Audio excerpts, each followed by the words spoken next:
Hi there. So guys, in this video we're just going to continue from where we've left.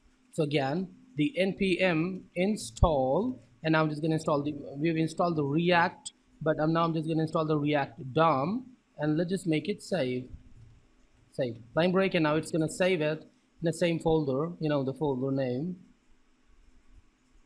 It's getting saved. Yeah. Now after installing the React DOM, we just need to go to the next one. Now the time is to install the plugins. So npm install Babel core and line break. Now it's going to install the Babel core in a folder, and it's getting installed. Fetching data in etc. Okay, it's going cool. Just make it done. Okay, done. Now the next thing I'm just going to do is the npm install Babel loader and line break again.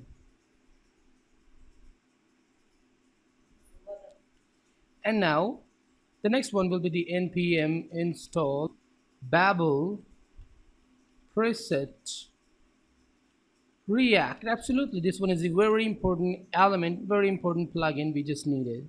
It's gonna download it in a minute, in a little while. You can see that. Okay, done. Now again, the npm install Babel preset. I'm gonna install the ES 2015 and line break. Oh, sorry, I just put it the wrong one. By the way, it's yeah, I know that. Now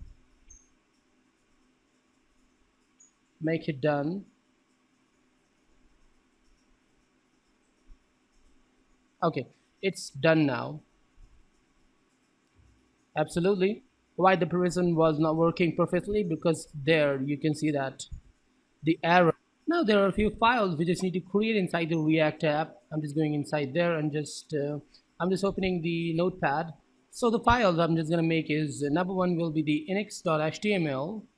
Okay, now I'm just gonna make another one too, just going there and just saving it. The file name will be .jsx. Okay, this one will be the important file. I'm just gonna guide you what is the JSX in the next lecture. And the third one I'm just gonna make is removing the file name and just putting the kind of real name,